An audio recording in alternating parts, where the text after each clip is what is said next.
All right, let's talk about some of the domestic issues going on in Canada at this time. Now, we're going to get conscription crisis. Now, conscription is a draft, okay? So where your countries run short on soldiers, they require individuals, males at this time, to sign up for the draft, and they basically just pick numbers and names, and if you get picked, you've got to go fight for your country.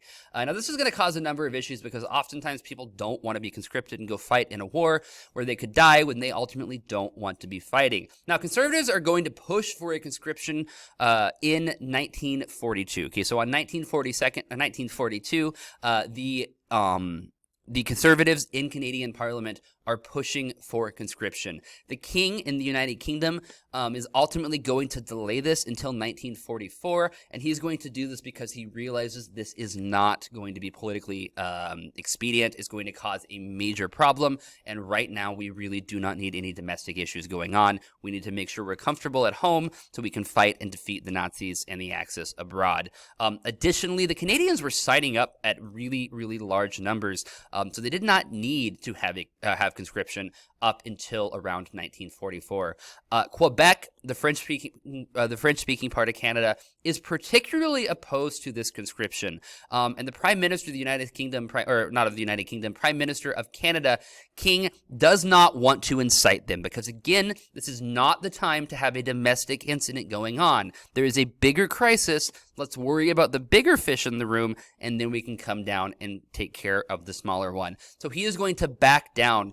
And the major reason he's going to back down, one, because he doesn't want to cause a crisis at home, but number two, he's got enough volunteers, okay? The Canadians are stepping up to the plate, and they're volunteering at a high enough level where he does not need to implement conscription at all. So it's going to really work out well for King in that regards. Now, there is going to be an increase of casualties for the Canadians in France, Italy, and the Low Countries. So talking about D-Day, the Battle of the Scheldt, these ones right through here, the invasion in Italy, and then Belgium, the Netherlands right through here. There's going to be a lot more casualties, meaning more Canadian soldiers are dying, and more Canadian soldiers are being injured to the point where they cannot fight. So Canada is in need of soldiers, or they're not going to be able to effectively fight. So conscription is going to be needed at this time. By November of 1944, there's going to be 1,600 Canadians sent abroad who were conscripted into battle. However, it is important to understand that ultimately most are not actually going to see battle.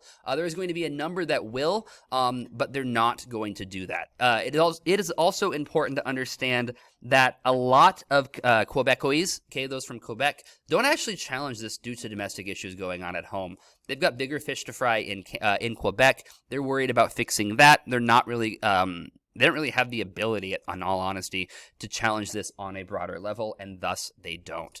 So that is all for the second conscription crisis in Canada. Questions, comments, put it below.